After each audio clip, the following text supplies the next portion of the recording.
I'm going to start my story. When I was 15 years old, I've been put into a home for people with a family problem.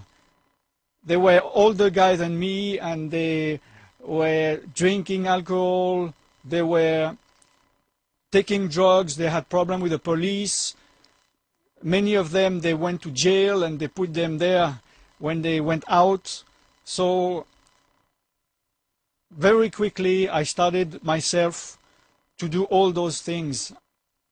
And then I started wanting to try to do white magic, occultism. You know, something. I started with like a game with friends. We tried to make mind reading or palm reading or card reading, those kind of thing. And I discovered that I had a gift, you know, that I had revelations. And I was fascinated because I saw that not everybody had that gift. So I started to explore it. I wanted to see to what extent I had it. So I started to interest myself into the Oriental mysticism. I started to have kind of divination possibilities, powers, and to read into people's mind, to know when, before they came, what they were saying, and I could see the aura, A-U-R-A, of people, which is like the spirits. So whatever the way they would behave in front of me, if I saw the aura, I could see exactly who they were. I could see also, you know, spirits, you call them maybe ghosts. Then little by little I wanted to see what power I could get, so I went rapidly into black magic. Black magic is something not very good. It's when you're using some spiritual power to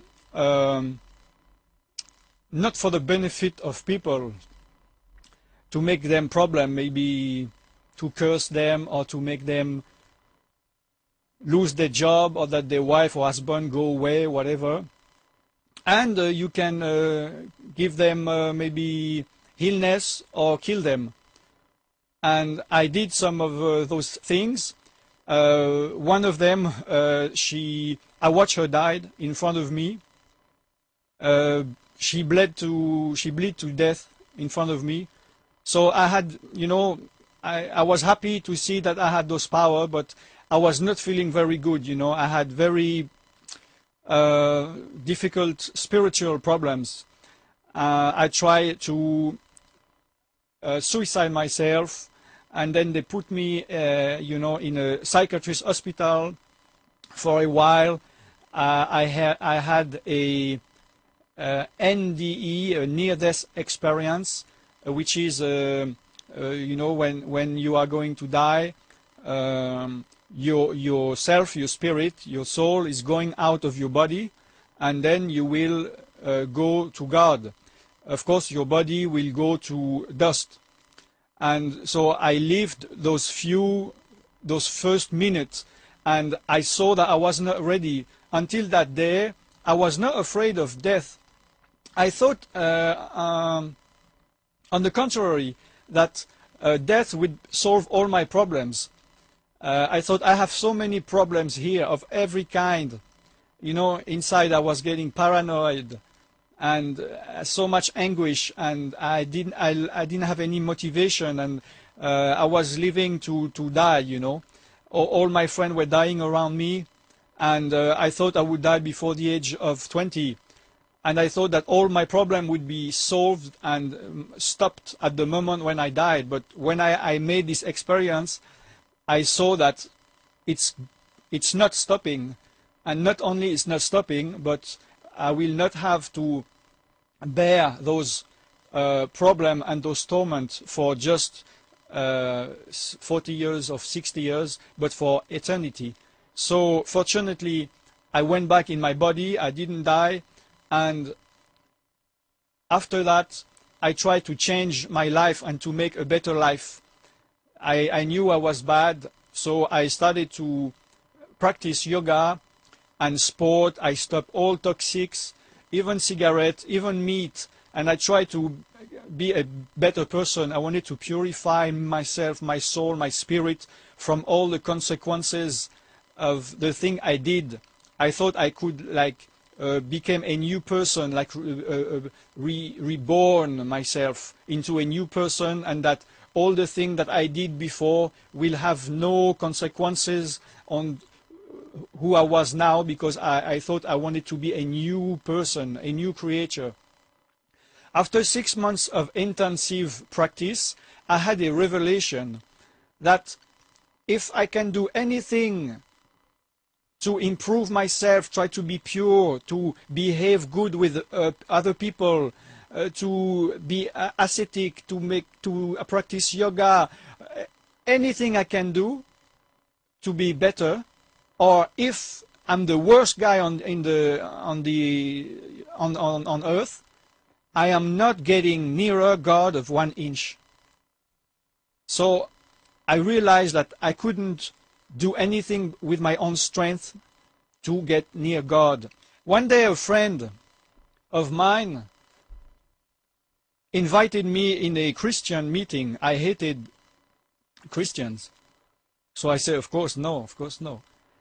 But he was insisting, and I don't know why I answered him. I said to him, okay, I come in one condition.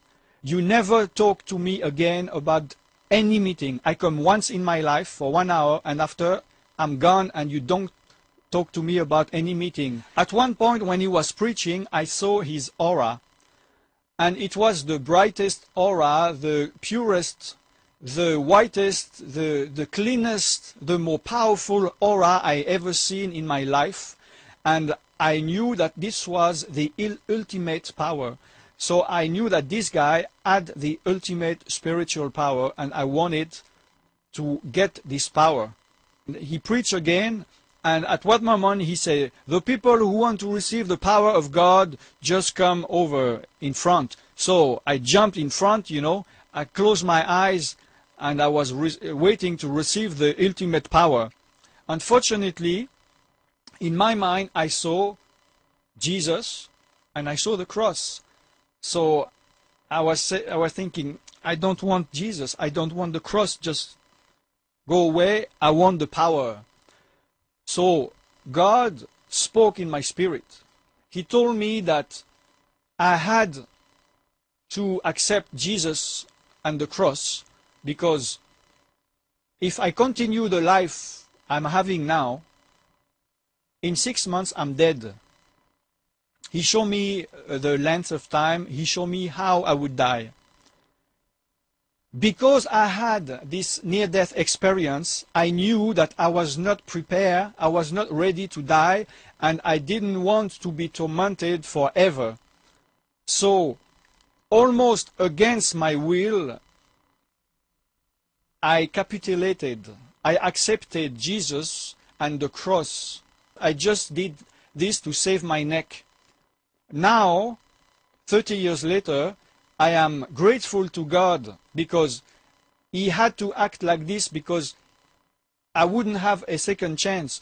Maybe you who are listening, maybe you still have 10 years ahead of you, maybe 20, maybe 30. Maybe you already had a chance with God, and maybe God will give you a second chance, maybe a third chance. But in my case, this was my first and last chance. And God, I am grateful that God saved me in spite of me.